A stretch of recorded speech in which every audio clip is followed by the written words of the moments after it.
Good morning, good afternoon, good evening, YouTubers out there around the country and around the world. This is Jerry Diamond with How to Get Out of Babylon. I said in the video the other day that when the balloon goes up, the posterior excrement impacts the rotating oscillator that we will be working 20 hours out of 24 just to stay alive. I didn't realize I was doing that. I started at 10 o'clock in the morning, and next morning at 6 o'clock was when I finally had to call it quits. I got quite a bit done over that, and then I got up, slept 6 hours, got up, worked more, did another mix. Had to do it, trying to get this thing patched up. Got a bunch of scrap metal the guy brought, and Bill and I were like, nah, don't bring garbage around here. That's one piece of it. I needed a 4-inch strip to seal this end on that side of the barrel on the bottom. There was some 4-inch strip there. Needed 5-inch to seal that side. There was 5-inch, so I cut them to the contour of the barrel and they worked. So as it's burning, it's shrinking a little bit, so I've got some crackage. Is that an English word? I don't know. Cracking, shrinking. Oh, I'm tired. Slept 2 hours last night, 2 a.m.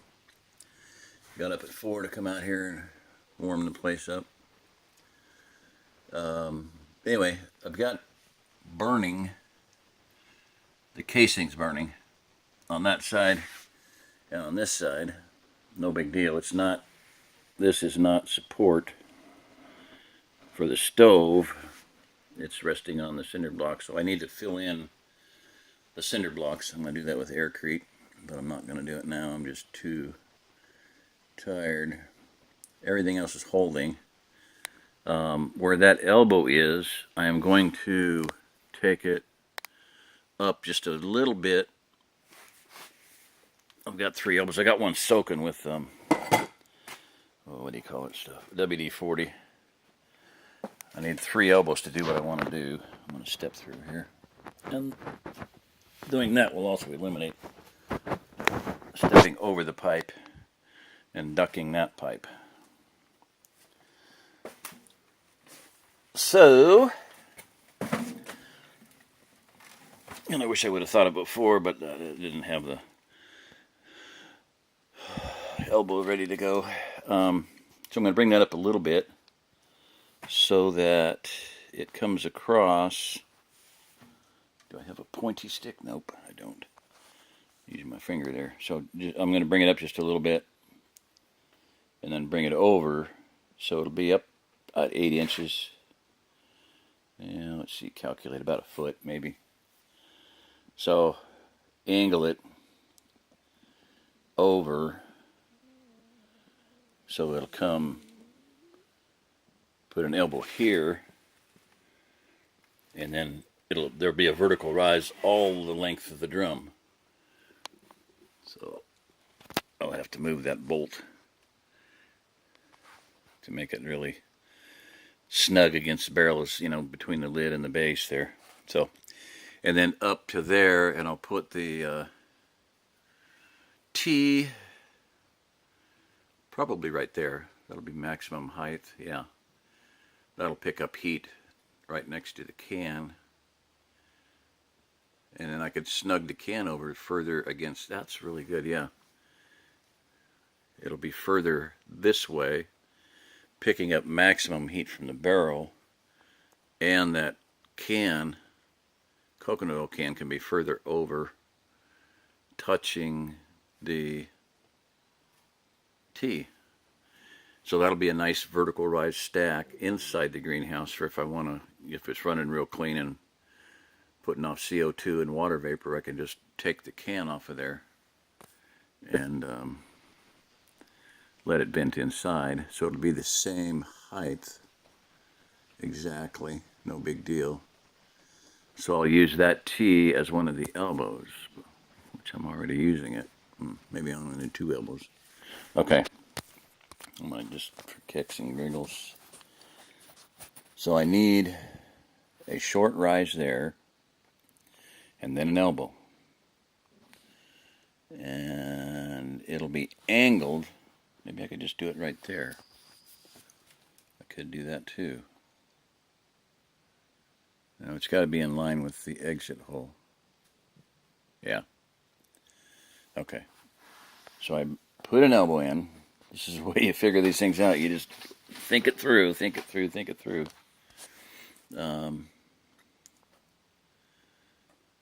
About a 1 foot rise. I'll be stepping over at an angle. So I'd like to come straight over, but that would mean bring it over, elbow up, elbow over, elbow up, another elbow. Now, so I'm going to have to angle it from there over to here, so it goes from the second elbow, or an elbow, over diagonally to here, and an elbow here, up, and then the T clean out. Okay, so I only need 2 elbows, is that right? Yeah. Yep, I only need 2, and I have those. Sweet. I was thinking about doing it, elbow over, elbow, but the T's an elbow. All right, that's it. So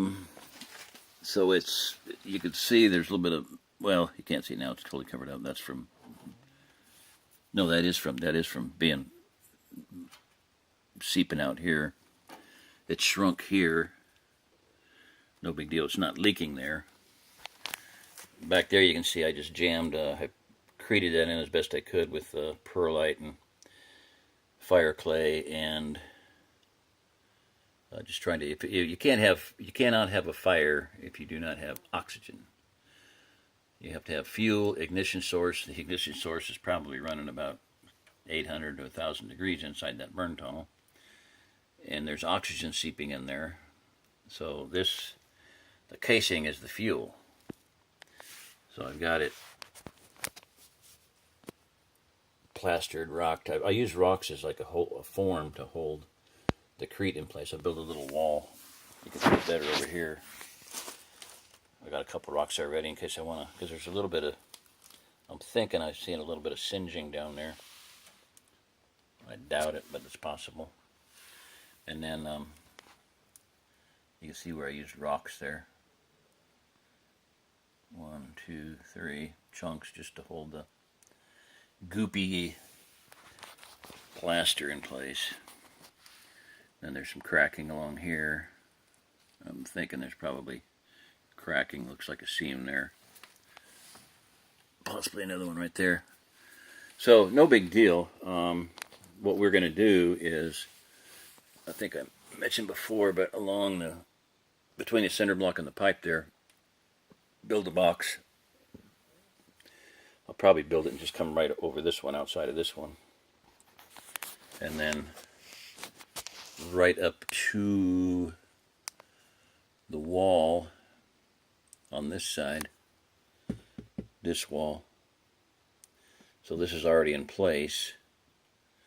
My only problem being that if I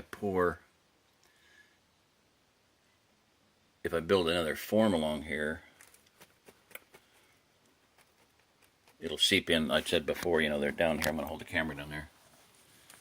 I don't know if you can see daylight down there, but that goes under. We did that as a Mother Earth heat grabber type of a thing. If you can see down in there or not. I can't quite see it. I got cord stuffed in there, so I guess you're seeing it. Yeah. So there's a gap down there at the bottom, and I'll have to do one pour and let that harden enough that it seals that, because otherwise if I pour in between a secondary wall here and this one, water seeks its own level, as we all know, at least in the flat Earth universe, actually in both universes, whether you believe the Earth is flat or round, water seeks its own level, and the earthcrete, I mean the aircrete is basically a water-based stuff, and it'll self-level. So once it hits the bottom of the, I'm gonna stand up here and see if I can even see that. I don't think I can. Yeah, you can. Okay, so down there is the window. So when it hits the bottom of the window casing, I'll stop and let that harden, and then do a second pour. So that little gap there needs to be filled in. And when I built last night, I put in this one. So that's all ready to be filled in. And then I'll build it around that. Make sure the hole's the right size before I do it, just to save time and energy and all that. And the aircrete will act as an insulator on that pipe. Not that I need it. This thing can't hardly get any heat out of it. And then I showed you before, I've got that one's ready to go. Where that little door is. That one's ready to go. Little door sitting up there. That triangular space will be done. That one. That one. That one.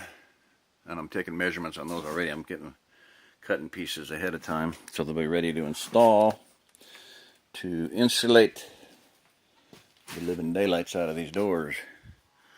That door has a hole in the gap in the middle that needs to be taped or something. I'm going to do that. And then that one has it up there between the white window and the upper thing. There's a gap. So, and then every one of those panels areas, 1, 2, 3, 4, 5, 6, 7, 8, 9, 10, 11. And then if we do the door, we could do that too. Stuff's pretty light. It will make the door heavier, but it will insulate it. So anyway, seal the leaks. No sense in heating the great outdoors. That's the whole idea of doing this pad, like I said. So that's about it, man. I'm about trashed, toast, tired, shot, wiped out. Got a work light out here. That's nice. Every time I went by here, I was holding on to it with the rubber gloves, so I've got it almost whited around with concrete with fired cement. I want to finish that off so it looks white. Actually, I could wipe the whole barrel down with that stuff. Make it look nice. Anyway, I think that's about it. Yeah, that's all I wanted to say.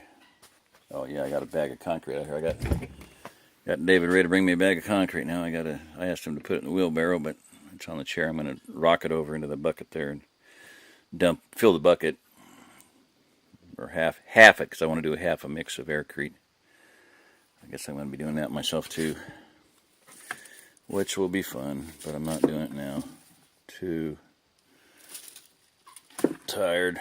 All right, sorry for the blah blah blah. I don't say blah blah blah.